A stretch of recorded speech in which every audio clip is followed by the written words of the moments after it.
제1차 세계대전 서부전선의 참호 속에는 기묘한 풍경이 펼쳐지고 있었습니다.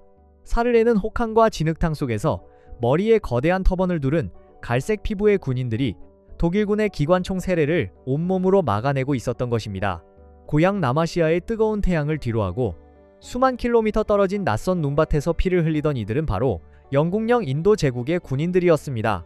무려 130만 명을 파병하며 세계 역사의 판도를 바꿨지만 그 희생의 대가로 철저한 배신을 당해야만 했던 나라. 1차 세계대전 비주류 국가 시리즈, 오늘의 주인공은 비극의 영국령 인도입니다. 17세기 동인도 회사를 앞세워 인도의 무역권부터 서서히 장악해 나간 영국은 인도 내부의 세력 갈등을 교묘하게 이용해 영토를 잠식하였습니다. 결국 1857년 세포이 항쟁을 기점으로 영국은 무굴 제국을 멸망시키고 인도를 직접 지배하는 거대한 제국을 선포했죠. 1914년 1차 세계대전이 발발하자 영국은 사상 유례없는 위기에 직면합니다. 본토 병력만으로는 독일의 압도적인 군사력을 감당할 수 없었던 것입니다. 결국 영국이 고개를 돌린 곳은 거대하고 풍요로운 식민지 인도였습니다. 그런데 흥미로운 현상이 벌어집니다. 그들의 지배를 받던 인도인들이 참전 요구에 격렬히 저항했을 것 같지만 결과는 정반대였습니다. 간디를 비롯한 민족주의 지도자들이 오히려 인도 청년들에게 영국군에 자원하라고 독려한 것이죠. 이유는 단 하나, 독립을 향한 희망 때문이었습니다. 우리가 영국이 가장 힘들 때 피를 흘려준다면 전쟁 후 영국도 양심이 있으니 자치권을 선물해줄 것이다. 영국 역시 전쟁만 승리로 끝나면 자치권을 대폭 확대해주겠다며 달콤한 약속으로 유혹했습니다. 이를 믿고 수많은 인도 청년들이 대영 제국의 군복을 입었습니다. 하지만 이들은 알지 못했습니다. 이 피의 대가가 얼마나 참혹한 배신으로 돌아올지를 말이죠. 인도인을 징집하는 과정에서 영국은 이른바 전사 종족 이론이라는 인종주의 프레임을 들이밀었습니다. 체격이 좋고 호전적이며 충성스럽다고 판단한 특정 집단만을 전투에 적합한 우월한 종족으로 규정한 것입니다. 펀자브의 시크교도나 북인도의 라지푸트족이 그들이었습니다. 반면 벵골이나 남인도 사람들은 비전투 종족이라 부르며 철저히 배제했고 군대에 들어오더라도 보급이나 노역에만 동원했습니다. 이러한 차별은 군 내부에서도 작용했습니다. 수십 년을 전장에서 보낸 베테랑 인도인 장교라도 막 입대한 10대 백인 하급 장교보다 무조건 계급이 낮았습니다. 인도군은 철저히 영국의 2등 군인으로 취급받으며 전선으로 향했습니다. 이렇게 조직된 인도 원정군은 그야말로 영국의 소방수였습니다. 전선이 무너지는 곳이라면 유럽, 중동, 아프리카를 가리지 않고 투입되었습니다.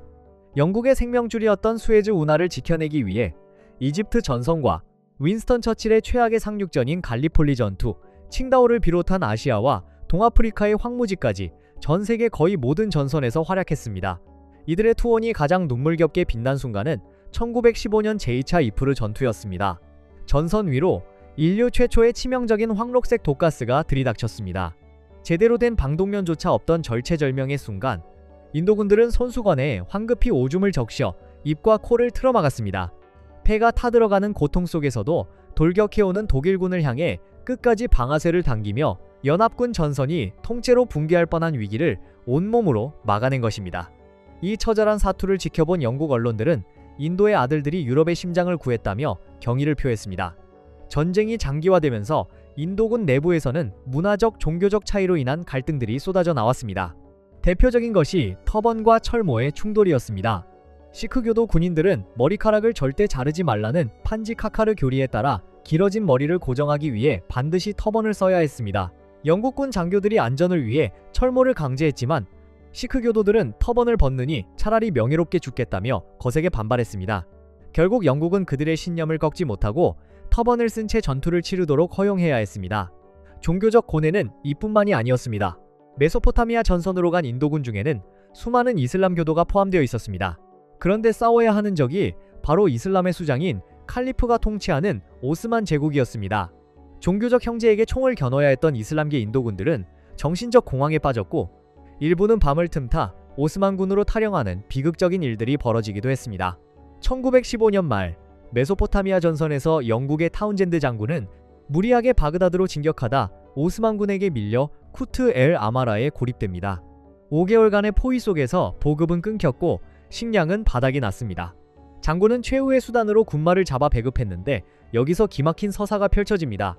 힌두교도 군인들은 교리상 말고기를 부정한 음식으로 여겨 목숨 걸고 거부했고, 이슬람교도 군인들은 율법대로 도축되지 않은 고기, 즉 할랄 푸드가 아니면 입에 댈 수 없다며 굶기를 자처했습니다. 눈앞에 고기를 두고도 종교적 신념으로 굶어 죽어가는 병사들이 속출하자 인도의 종교 지도자들이 생명을 구하기 위한 비상 상황에서 고기를 먹는 것은 죄가 아니다라는 특별 성명을 발표하고 나서야 인도군들은 눈물을 흘리며 말고기를 삼켰습니다. 하지만 이미 몸이 망가질 대로 망가진 상태였습니다. 결국 1916년 4월 영국과 인도 연합군은 오스만군에게 무조건 항복을 선언합니다. 10,000명이 넘는 인도군이 포로가 되었고, 사막을 걷는 죽음의 행진 속에서 절반 이상이 굶주림과 전염병으로 목숨을 잃었습니다. 대영 제국 역사상 가장 비참한 패배 중 하나였습니다.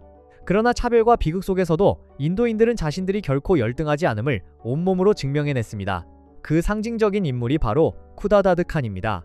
1914년 10월 벨기에 서부전선의 벨치스 지역, 연합군이 독일군의 압도적인 화력에 밀려 후퇴하던 그 순간, 인도군 제129 발루치 연대 소속의 쿠다다드 칸은 자신의 기관총 진지를 끝까지 지키고 있었습니다. 포탄이 떨어져 동료들이 전멸하고 본인도 온몸에 심각한 부상을 입었지만 그는 멈추지 않았습니다. 혼자서 방아쇠를 당기며 독일군의 진격을 몇 시간이나 붙잡아 두었고, 그 덕분에 수많은 연합군 동료들이 안전하게 후퇴할 수 있었습니다. 중상을 입고도 극적으로 살아남은 그에게 영국 왕실은 유색인 최초로 최고 무공훈장인 빅토리아 십자훈장을 수여합니다. 인종차별의 벽을 뚫고 오직 용맹함 하나로 대영제국 최고의 영예를 거머쥔 순간이었습니다. 그렇게 4년간의 긴 전쟁이 끝나고 대영제국은 승리를 거두었습니다. 인도는 약 74,000명의 전사자를 냈고, 영국은 이들의 희생을 기리기 위해 뉴델리의 거대한 기념물인 인디아 게이트를 세워주었습니다. 하지만 인도인들이 진짜 원했던 피해 대가, 독립은 어떻게 되었을까요? 영국은 전쟁이 끝나자마자 태도를 싹 바꾸었습니다. 언제 우리가 자치권을 준다고 했느냐며 약속을 헌신짝처럼 버린 것입니다. 오히려 독립을 요구하는 인도인들을 탄압하기 위하여 영장도 없이 아무나 체포하고 가둘 수 있는 악법, 롤러법을 통과시켰습니다. 분노한 인도인들이 1919년 암리차르의 광장에 모여 평화적인 시위를 벌이자 다이어 장군이 이끄는 군대가 광장의 유일한 출구를 막아서더니 무고한 시민들을 향해 무차별 총격을 가했습니다. 어린아이와 여성을 가리지 않고 수백에서 수천 명이 학살당한 암리차르 학살 사건이었습니다. 조국의 독립을 믿고 목숨을 바쳐 영국의 전쟁을 대신 치러준 인도인들이 마주한 것은 고마움이 아니라 차가운 총탄과 학살이었습니다. 이 잔혹한 배신감은 온화했던 간디를 완전히 변화시켰고, 대대적인 비폭력 불복종 운동을 촉발하며 인도의 본격적인 독립투쟁의 도화선이 됩니다. 세계를 구하기 위해 피를 흘렸으나 정작 자신들의 조국은 철저히 배신당해야 했던 영국령 인도 제국의 슬픈 이야기. 대영 제국의 화려한 영광 뒤에는 이처럼 터번을 두른 채 낯선 이국 땅에서 쓰러져간 130만 인도인들의 피와 눈물이 가려져 있었습니다. 오늘 준비한 1차 세계대전 비주류 국가 시리즈 인도 제국편은 여기까지입니다. 오늘의 이야기가 흥미로우셨다면 구독과 좋아요 부탁드립니다. 저는 다음 시간 또 다른 숨겨진 역사 이야기로 찾아오겠습니다. 감사합니다.